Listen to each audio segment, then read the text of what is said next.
नमस्कार दोस्तों, आज हम आपको सुनाने जा रहे हैं प्रतिष्ठित व्यंग्यकार प्रेम जन्मेजय जी की व्यंग रचना मोची भया उदास। मेरी चप्पल टूट गई थी, मेरी चप्पल पुरानी थी इसलिए टूट गई थी। नई चप्पल नहीं टूटती है। आजकल नया ब्रांड या मॉडल आने से नई चीज पुरानी हो जाती है, बदल ली जाती है। यूज एंड थ्रो देवी के आशीर्वाद से टूटती नहीं है। पुरानी वस्तु घर की बाई, वॉचमैन, कूड़ेदान आदि की शोभा बढ़ाती है। सुना है आज के बाजार में व्यक्ति भी वस्तु हो गया है। पुराना हो गया व्यक्ति भी यूज एंड थ्रो देवी की कृपा से इस्तेमाल हो रहा है। मैं और मेरी पत्नी अपने बेटे के घर में थे। बेटे ने हाई राइजर में आलीशान फ्लैट लिया था। कम कीमत में आलीशान फ्लैट लेना हो तो कुछ समय वीराने में रहने की आदत डालनी पड़ती है। आलीशान फ्लैट वो होता है जिसका कोई पड़ोस नहीं होता। मेरा बेटा बहुराष्ट्रीय कंपनी में काम करता है। उसकी कंपनी का मुख्यालय अमेरिका में है। जब भारत में दिन होता है तो अमेरिका में रात होती है, और जब भारत में रात होती है तो अमेरिका में दिन होता है। दिन तो काम करने के लिए बना है, इसलिए उसका दफ्तर तो दफ्तर है ही, घर भी दफ्तर है। दफ्तर से जब घर आता तो उसके कान में ईयर प्लग ठुसा होता है। बहुराष्ट्रीय कंपनी के पास सभी राष्ट्रों का धन होता है।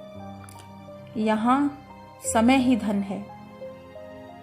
By one get one free की शैली में कंपनियां आपको 2 आदमी की तनख्वाह देती हैं और आपसे 4 आदमी का समय खरीद लेती हैं। 24 घंटे में आपका अपना समय कुछ नहीं होता। मेरी चप्पल टूट गई थी। मैंने अपने बेटे से कहा, मेरी चप्पल टूट गई है। वो सुबह वाली हड़बड़ी में था। वैसे चाहे सुबह हो या शाम, वो हड़बड़ी में ही होता है। उसने मेरी ओर हड़बड़ निगाह से देखा और तपाक से डाइनिंग टेबल पर रखे अपने लैपटॉप पर बैठ गया। कहने को लैपटॉप आपकी गोदी में होना चाहिए, पर अक्सर लोग उसकी गोदी में बैठे दिखाई देते हैं। उसके एक कान में ईयर प्लग था, तो मुझे लगा उसने मेरी बात सुनी नहीं। मैंने अपने बेटे से फिर कहा, बेटा मेरी चप्पल टूट गई है। मैंने सुन लिया पापा, चिल, आपका ही काम कर रहा हूं। उसने दूसरे कान से, जिसमें ईयर प्लग नहीं लगा था, सुन लिया था। पर तुम तो कंप्यूटर के सामने बैठे हो, अपना काम कर रहे हो। अपना नहीं, आपका काम। आप तो जानते हैं यह कॉलोनी नई है और हम भी यहाँ नए हैं। मुझे यहाँ की शॉप्स की ज्यादा जानकारी नहीं है। गूगल सर्च में देख रहा हूँ, आस पास कोई जूतों का शोरूम हो तो आप वहां से नई चप्पल ले आना। नई की जरूरत नहीं है बेटा, बस थोड़ी सी टूटी है। कोई भी मोची 5 मिनट में गांठ देगा। मोची तो 5 मिनट में गांठ देगा, पर मोची ढूंढने में 5 घंटे भी लग सकते हैं। इससे अच्छा है नई ले लीजिए। बेटा तुम कोई मोची ढूंढ दो, मैं उसके पास चला जाऊंगा। गूगल सर्च पर मोची नहीं मिलेगा, और मिला तो इस एरिया का नहीं होगा, और हुआ तो महंगा होगा। लगता है मेरी कॉल आ रही है, अभी मेरे पास टाइम नहीं है। ऐसा करता हूँ, शाम को सर्च करता हूँ और हो सकता है ऑनलाइन कोई अच्छी डील मिल जाए। यह कहकर बेटा कंप्यूटर से उठ गया और दूसरे कान में ईयर प्लग ठूंस लिया। जैसे महापुरुष सत्य की तलाश में निकलते हैं, चुनाव काल में नेता वोटर की तलाश में निकलता है, पुलिस वाला शिकार की तलाश में निकलता है, मैं मोची की तलाश में निकला। चारों ओर किसी गंजे सा खुला मैदान मुझे चुनौती दे रहा था कि मोची नामक बाल ढूंढ कर तो दिखा। नैतिक मूल्यों सा दुरूह मोची मुझे भ्रष्टाचार मंत्रालय में ईमानदारी सा बचे पेड़ की छाह में बैठा दिख गया। उससे कुछ दूरी पर पान, बीड़ी, सिगरेट और गुटके वाले का खोखा था। जैसे सब्जी आदि की दुकान नई कॉलोनी की प्राथमिकता है, वैसे ही पान, बीड़ी, सिगरेट और गुटके वाले का खोखा भी। इसे खोलने के लिए बस पुलिस प्रभु की कृपा चाहिए होती है। मोची उदास बैठा था।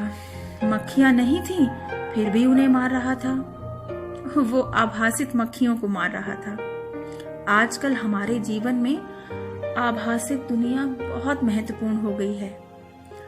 जीवन में मित्रों और संबंधियों के पास मिलने का समय नहीं है और हर बार न मिलने के बहाने ढूंढने पड़ते हैं। पर फेसबुक या व्हाट्सएप पर एक ढूंढो तो 1000 मित्र मिलते हैं। अनेक बार तो मित्रों को अनफ्रेंड करना पड़ता है। बहुराष्ट्रीय कंपनियों की संतान, पति पत्नी एक दूसरे से जितना आभासित दुनिया में मिलते हैं, उतना भासित दुनिया में नहीं। मोची है कि उसके पास काम नहीं है। काम नहीं है तो धन नहीं है, समय ही समय है, इसलिए वह उदास है। बहुराष्ट्रीय कंपनी की संतानों के पास धन बहुत है, पर समय की कमी है, इसलिए उनका परिवार उदास है। मैंने मोची से कहा, मेरी चप्पल टूट गई है, क्या इसे गांठ दोगे? और हम बैठे किस लिए हैं? उसके स्वर में कड़वाहट सी थी। पर भाई, नाराजगी से क्यों बोल रहे हो? आप जो हमारी मजाक बना रहे हैं। सुबह से दोपहर हो गई मक्खियां मारते, शाम को ठुल्ला आ जाएगा अपना हक मांगने, और आप पूछ रहे हैं कि चप्पल गांठोगे? अच्छा, नाराज क्यों होते हो? और निराश मत हो, अभी नई कॉलोनी है, धीरे धीरे ग्राहक आने लगेंगे। क्या खाकर आएंगे ग्राहक? अपनी तो किस्मत में खोट है। कॉलोनी बस जाएगी और हमारी दुकान का सूखा कम न होगा। वो सामने पान वाले की दुकान देख रहे हैं, रोज 100-200 लोग आते हैं उसकी दुकान में। सरकार ने गुटखा बंद किया हुआ है, पर ब्लैक में उससे जितना चाहे ले लो।